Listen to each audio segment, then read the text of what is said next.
I've been reading a book on love from a Tibetan perspective by Lama John McCransky, who I've had the privilege of meeting. He came to Amherst College. I and the student group brought him to Amherst College. I don't remember how many years that was ago, probably more than 10. Anyway, he has a good book on awakening through love. I think that's the title. But, it's funny reading these books because it engages my ego in a certain way. And next thing I know, I'm starting to feel bad about myself. Like I don't measure up to something. And it's so interesting to watch because it's so not what he's teaching. But nonetheless, that's kind of the ears that listen are the like, am I good enough? And am I living up to like this ideal or whatever? And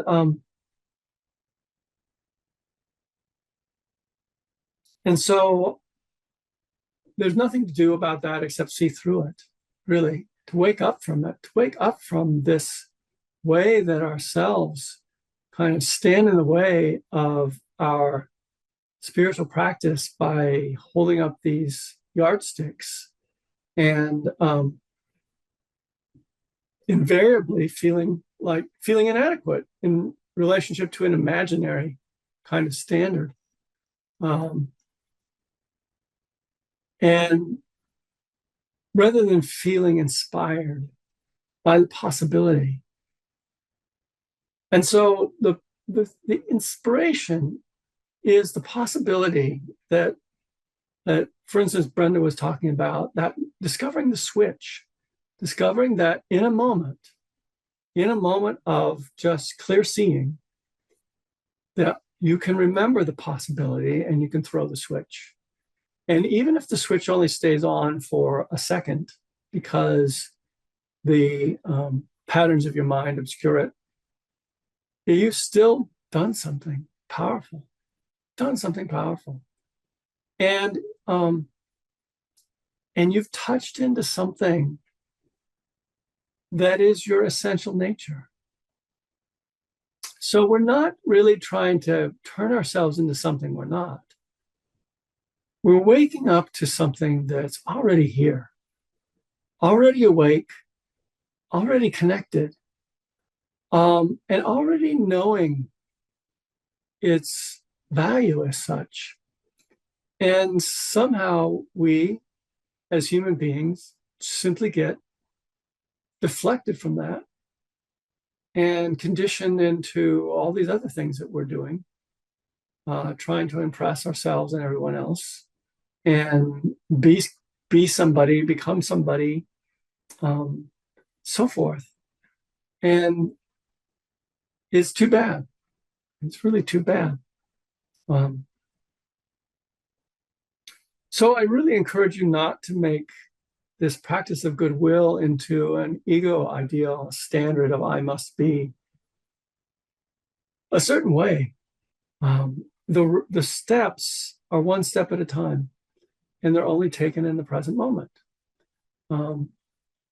And so just take the next step and don't worry about the ending. Don't worry about where you're going or how far you've come or anything. And in a way, it's not about you. If you're walking down the street and you gaze with kindness and openness on a stranger, and it affects them at all, that's it. That's kind of the radiance of love. And so it's not about scoring any points. It's not about getting somewhere. And there's a kind of a radar inside of us that when we realize something feels better, we're drawn to it.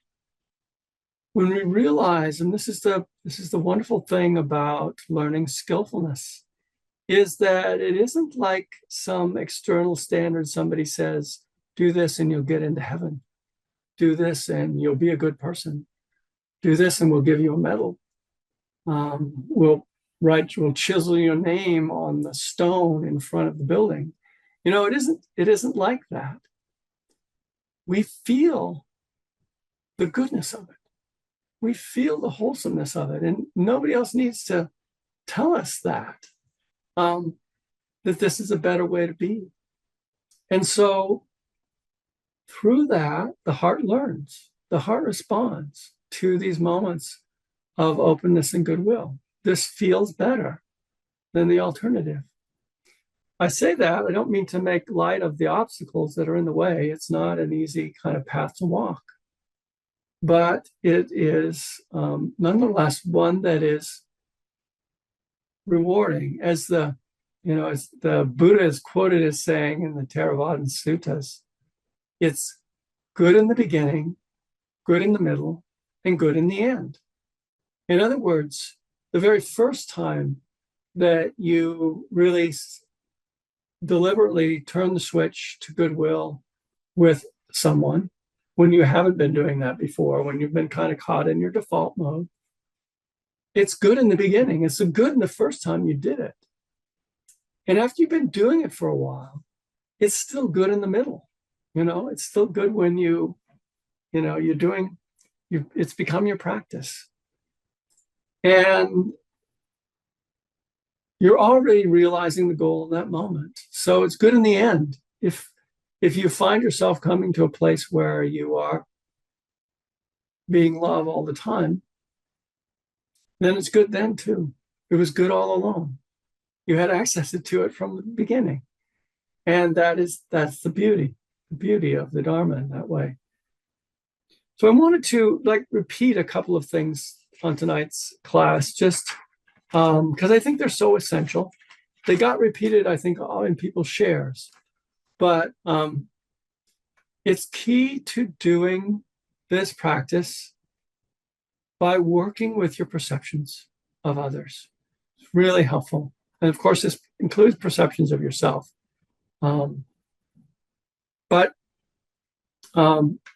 So just to write them down as 3 things, which if you live in these perceptions, goodwill will come naturally to you. It will not be difficult. The first is that all beings wish to be happy. It's a powerful reflection. All beings wish to be happy. Nobody wishes to be miserable.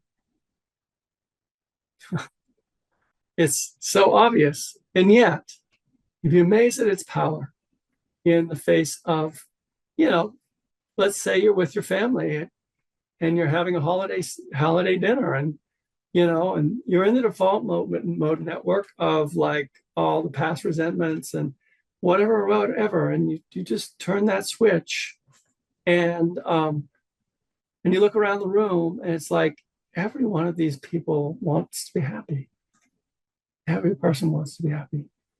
Something will shift just in that perception.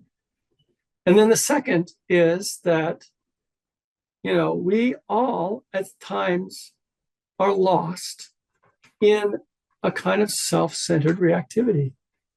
We're in our default mode, and it's self-referential, and it's closed in. We all do that. And so that reflection is really helpful, because it doesn't set you apart from anybody else when you kind of admit that this is the human condition. And we're really learning the medicine for the human condition. We're not in any way making ourselves into special Buddhists.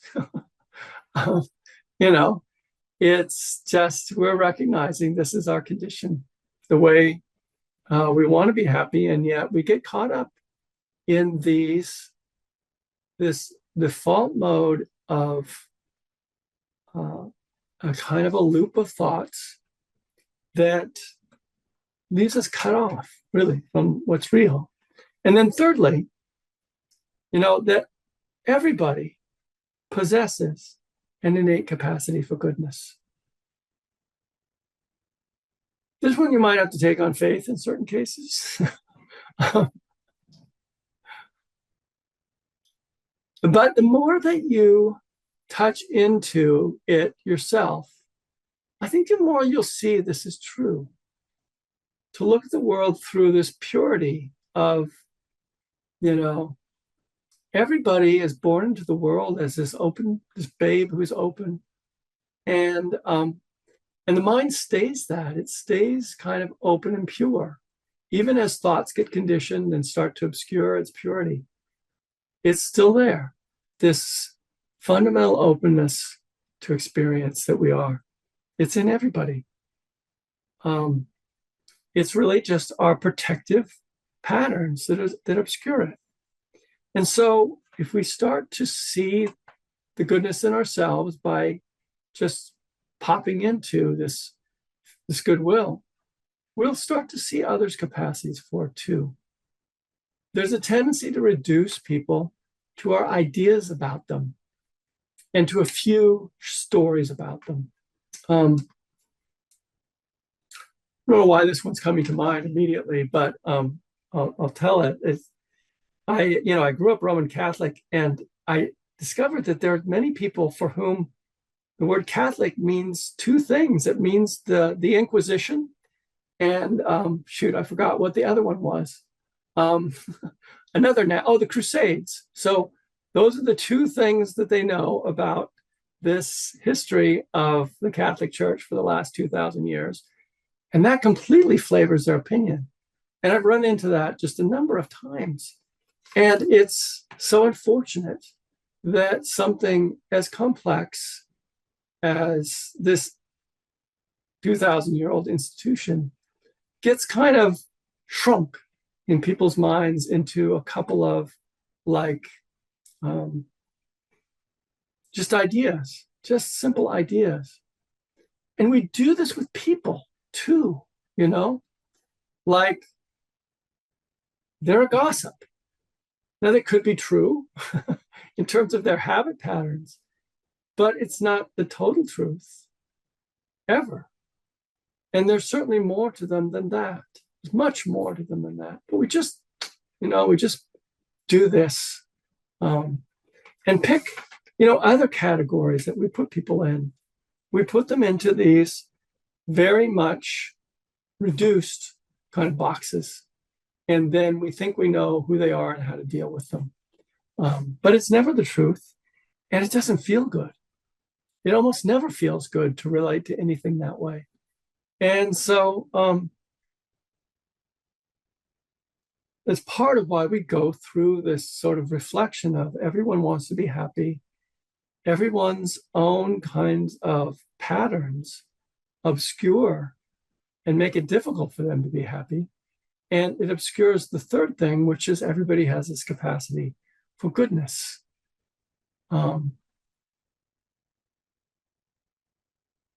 There's an idea in Buddhism that you may run into. It's not in Theravada, it's in Mahayana, of Pure Land. The people often chant to be reborn in a Pure Land in certain sects, particularly in Japan. Well, one way to look at the Pure Land or Buddha realm, you're reborn into a Pure Land or a Buddha realm each time you perceive the world from this pure place where you can see goodness in everyone. That's the Pure Land. And you enter the Pure Land each time you perceive the goodness in people. You're literally reborn there. Because, this idea of rebirth, it doesn't just refer to like life after death. We take birth in our thoughts. We take birth in our perceptions. And so when you take birth in a hateful thought, you're reborn in a hell realm. Sure as can be.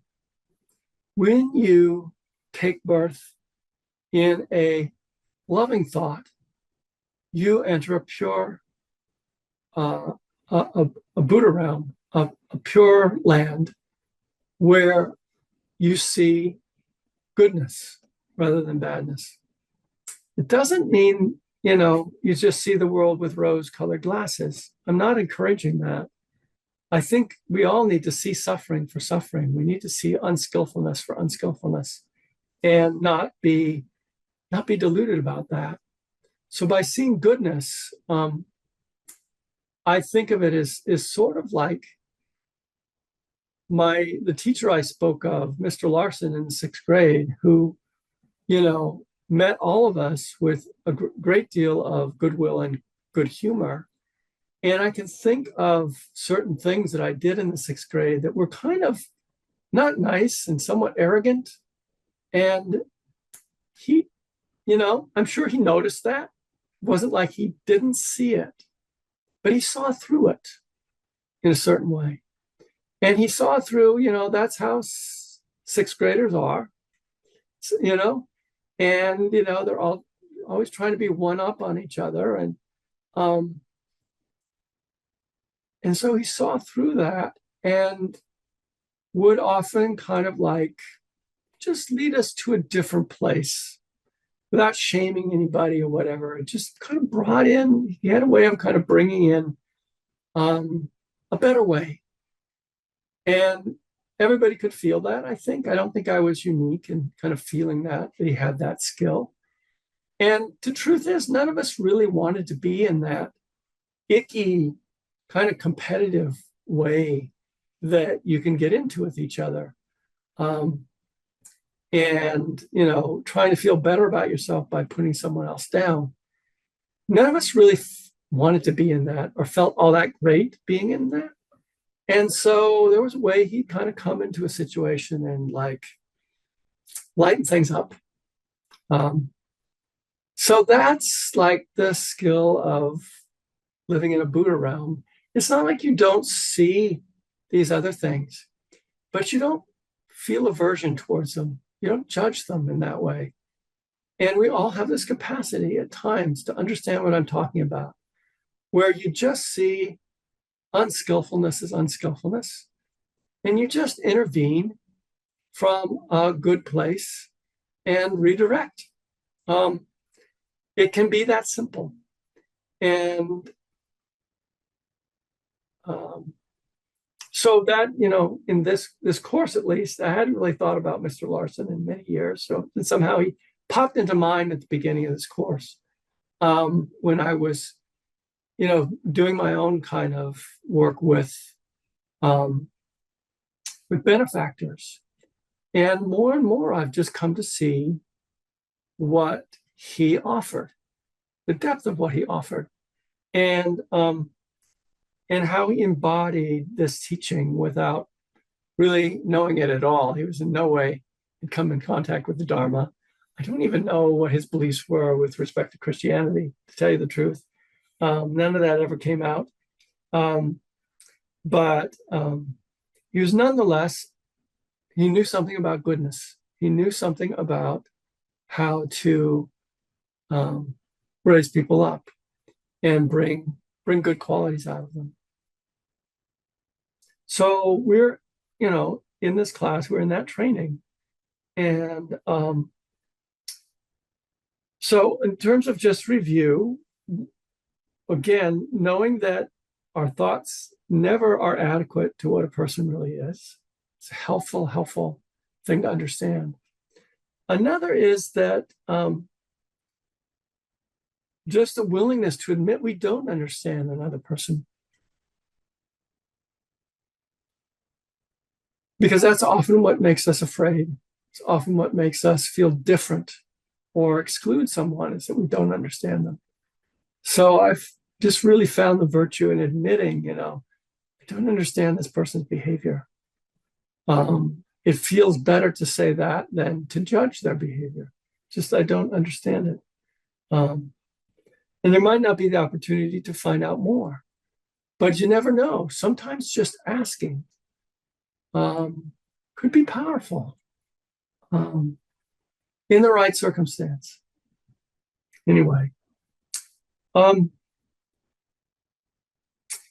Then one more thing I wanted to mention is what I've recently come to value. It's helpful to kind of be reading this book that's from a different tradition than I've trained in. It's a Mahayana book, and sometimes I'm a little confused, I have to say.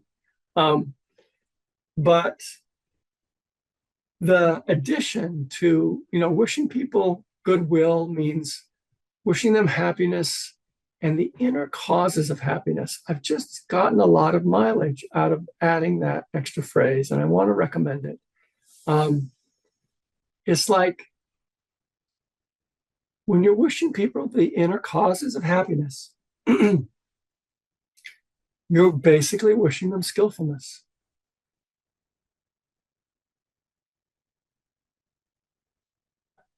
And most of what people do that is objectionable, gets our hackles up, it falls in the category of unskillfulness. It falls in the category of people wishing to be happy, and yet they don't know how to do it. They have a protector inside of them that believes that, like kind of my sixth grade self, that somehow felt like the way to feel better was to kind of put people down or laugh at them. That we have these places in us that somehow think that's the way to happiness. And of course, there maybe is a little bit of a lift to that. But if you actually turn the light of attention to it, it actually doesn't come from feeling good. It comes from feeling bad. It comes from feeling inferior. It comes from feeling shame. It's where that comes from. It doesn't come from actually feeling better than that people at all. Arrogance never comes from that. And so it's like something thought it was helping. Some behavior pattern thought it was helping, and it wasn't. It's like the addictive behavior pattern. It thinks, I'm going to make myself feel better. I'm going to take this substance, or I'm going to do this. And there's maybe like a little glimmer of something that feels better that you latch onto, but actually it doesn't feel better. And it feels worse and worse the further you go down that path. So, that's I think is the most honest perspective on what goes on with people, is that they have these sorts of wrong ideas about where happiness is going to come from. And, sometimes you see real damage done because of it. I don't want to be naive about that. Depending on the degree of power they have over people, they can do harm. But nonetheless, you can protect your heart from aversion, from hating them, or, just if you can use the little step ladders of reflection, that this is someone who wishes to be happy but doesn't know how. And if I understood their history better, this would make sense to me. Maybe I don't, and maybe I never will. But I believe that this would make sense to me. And I can wish this person that they are happy and find their inner causes of happiness. I can do that with all honesty.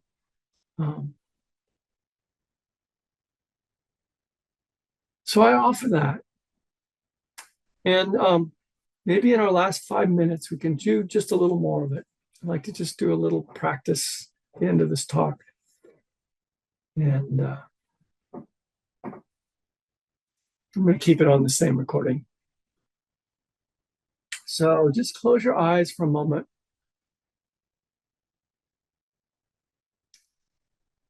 And let's just, first of all, come down into the area of the chest and the heart.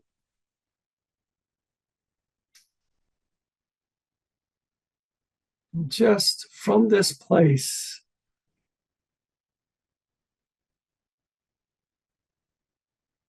I'd like you to send goodwill first to everyone in the class.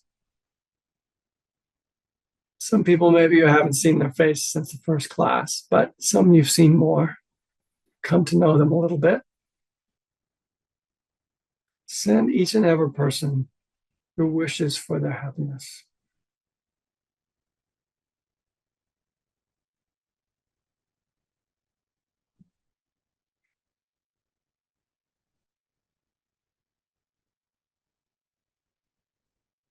And include yourself. You came to this class. You're listening to these. There's something in you that wants to learn this. That's your goodness coming through. Honor that. And wish yourself well-being and happiness and the inner causes of well-being and happiness.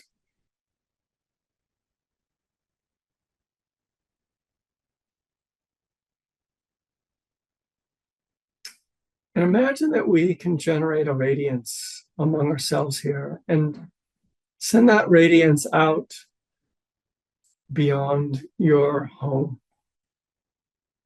And just let your heart suggest images of people you know and wish them well.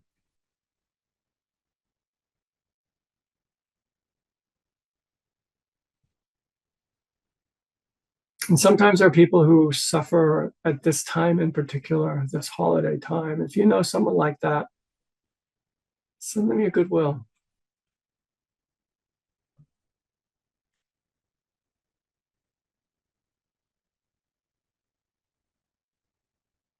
You know, at this time, there are people who are afraid.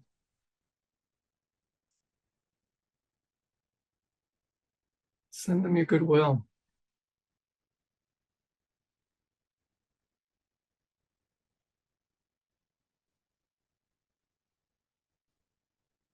At this time, there are people who are hungry and unhoused.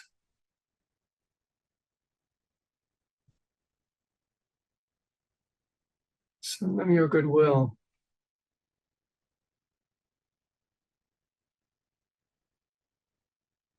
With a check to follow.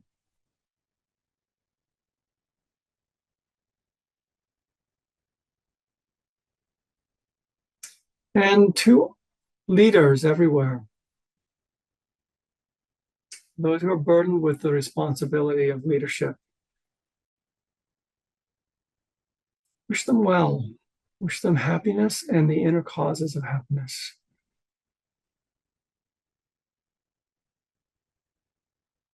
May they be wise.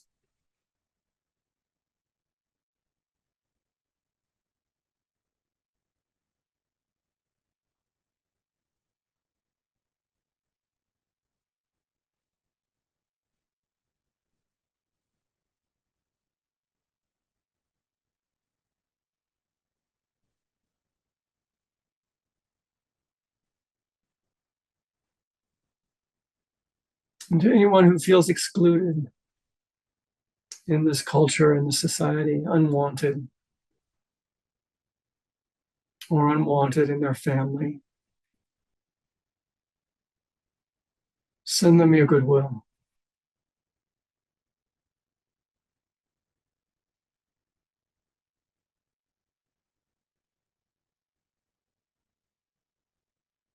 Those who are suffering losses or have suffered a loss, known to you or unknown to you.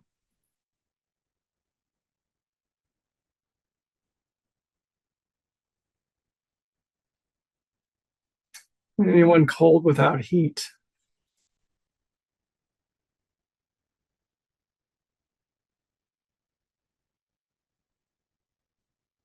Anyone stuck in a pattern of hatred toward any other person or kind of person, send them your goodwill.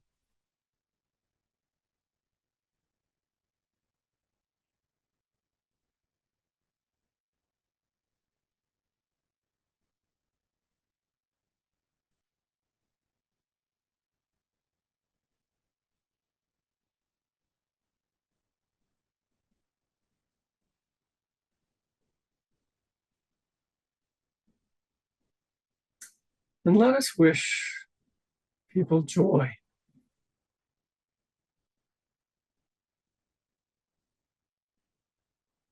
May all beings know the joy of an open heart, an open, generous heart.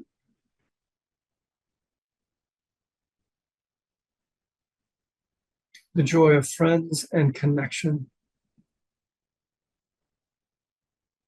The joy of play and the sheer enjoyment of being here.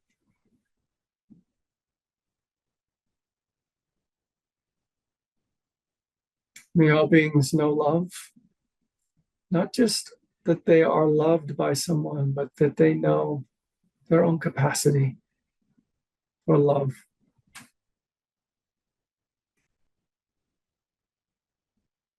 And let this radiant wish just cover the globe for all beings everywhere. And include the animals, plants, all those other things that aren't animals and plants that are also alive. I don't even know all the categories for them. The earth itself, any unseen beings we share this world with, and out into the universe in all directions.